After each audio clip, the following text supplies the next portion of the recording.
Bem, boa noite. Continuando com o nosso bate-papo de direito tributário, hoje nós iremos falar sobre as hipóteses de suspensão da exigibilidade do crédito tributário. Nós sabemos que o crédito tributário é constituído pelo lançamento definitivo, e quando ocorre, então, o lançamento definitivo, constituído o crédito tributário, o fisco tem o prazo de 5 anos para efetuar a cobrança, não é?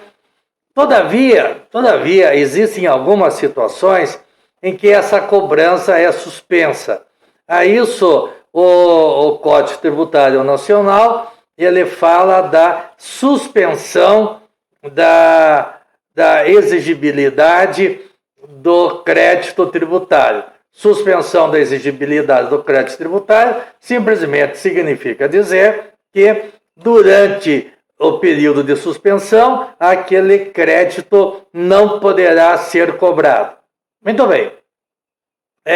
Existem as hipóteses previstas lá no artigo 151 do Código Tributário Nacional, que são consideradas números clausulos, ou seja, são consideradas hipóteses taxativas.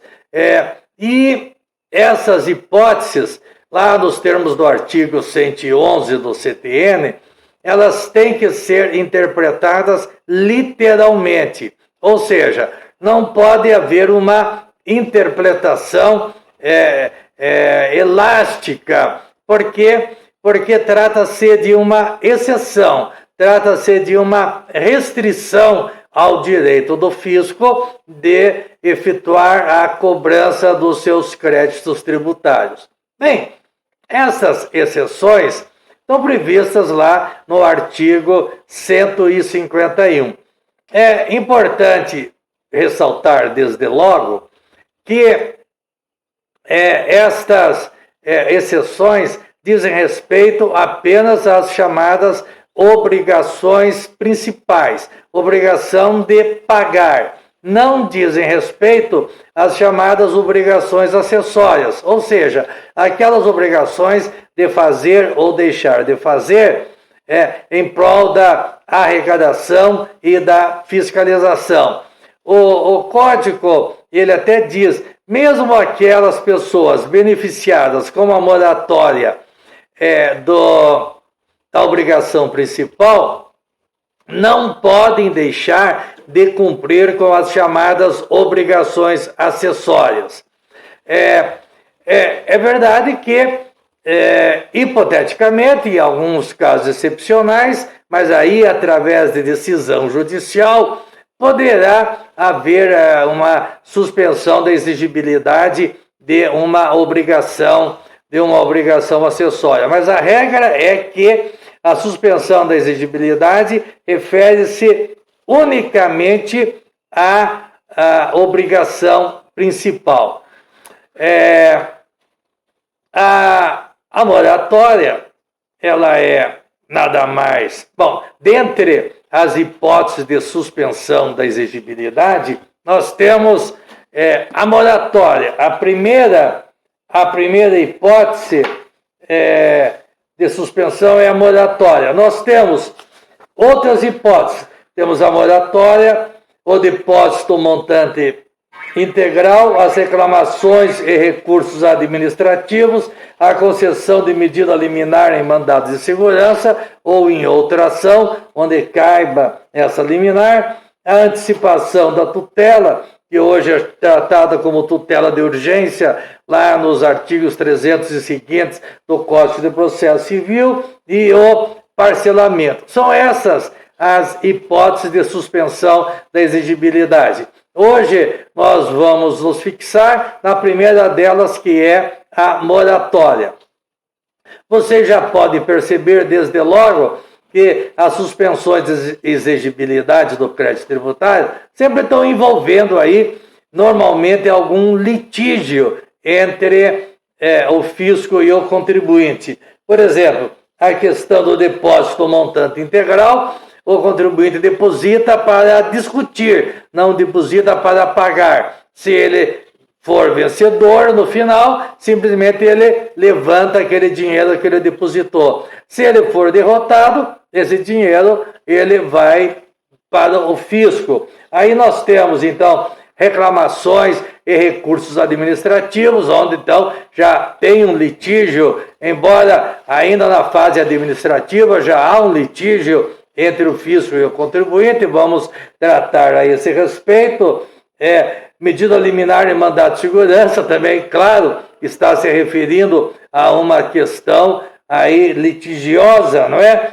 As outras liminares e tutela de urgência, bem, é apenas o parcelamento e a moratória que não envolvem diretamente um litígio entre o fisco e o contribuinte. As demais hipóteses envolvem, sim, por trás dessa suspensão da exigibilidade, há um litígio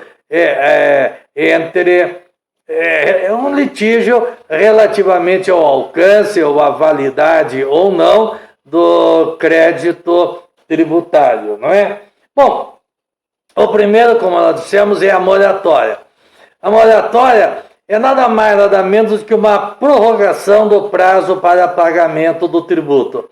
Se o prazo já se findou, uma autorização, um novo prazo para que aquele tributo seja recolhido. Então, prorrogação ou concessão de um novo prazo.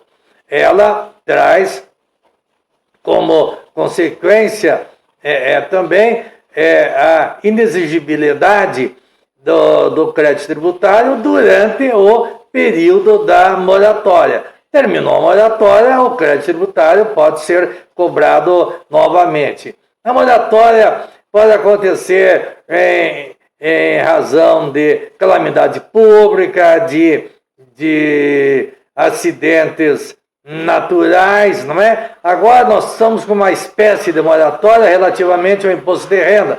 Nós sabemos que deveria ser pago agora no final de abril, e ele foi prorrogado diante da epidemia que nós estamos aí passando, sofrendo os efeitos dessa epidemia, foi prorrogado para junho. Então, moratória é meramente uma prorrogação do prazo. A moratória, ela pode ser geral, concedida por lei, não é? Ela pode ser geral ou individual, mas ela pode também ser regional. Pode-se conceder a moratória para determinada região, pode-se conceder a moratória para determinadas categorias de pessoas, mas existem as condições em que devem ser atendidas para que a pessoa receba aí os benefícios da moratória. São circunstâncias, a lei estabelece o prazo da moratória, em quais as condições que devem ser atendidas, e até em caso de moratória individual,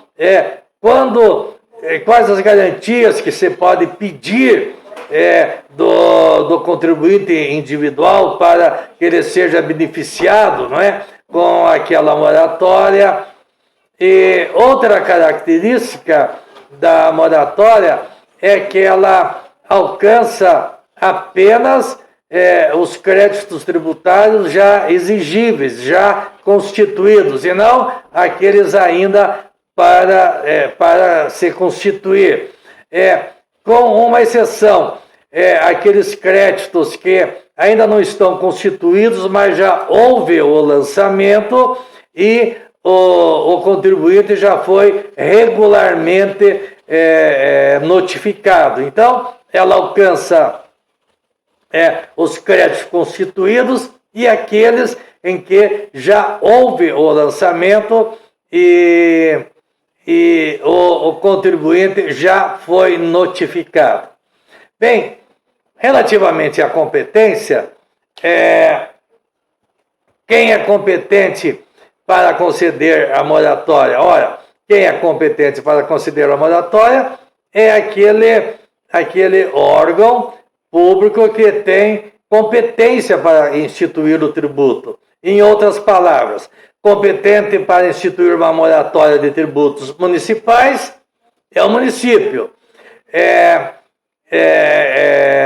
Competente para conceder moratória de impostos estaduais é o Estado. E competente para instituir moratória de tributos federais é a União. Bem, isso é muito simples, não é?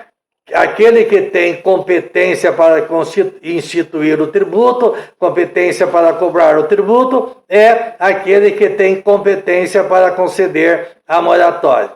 Bem, até aí não temos nenhuma dificuldade. Todavia, tem uma hipótese que vai dizer que a União, quando ela conceder a moratória, ela pode também conceder moratória dos tributos estaduais e municipais. A regra não é essa, a regra é que tributo municipal, só o município que pode instituir a moratória, tributo estadual, só o Estado, tributo federal, a União, certo? Mas tem esse artigo 152, inciso 1º, a linha B, que vai dizer que a moratória pode ser concedida pela União quanto a tributos de competência dos estados, do Distrito Federal ou dos municípios, quando simultaneamente concedida quanto aos tributos de competência federal e às obrigações de direito privado. Então, ele vai dizer, olha, se a União conceder moratória dos tributos federais, ela pode também, cumulativamente, conceder a moratória de impostos, tributos estaduais e municipais. Bem, essa é uma polêmica muito grande a esse respeito, e eu deixei para comentar sobre a constitucionalidade ou não, sobre a recepção ou não desse dispositivo, no outro vídeo que espero aí que esteja ao alcance de vocês. Até lá!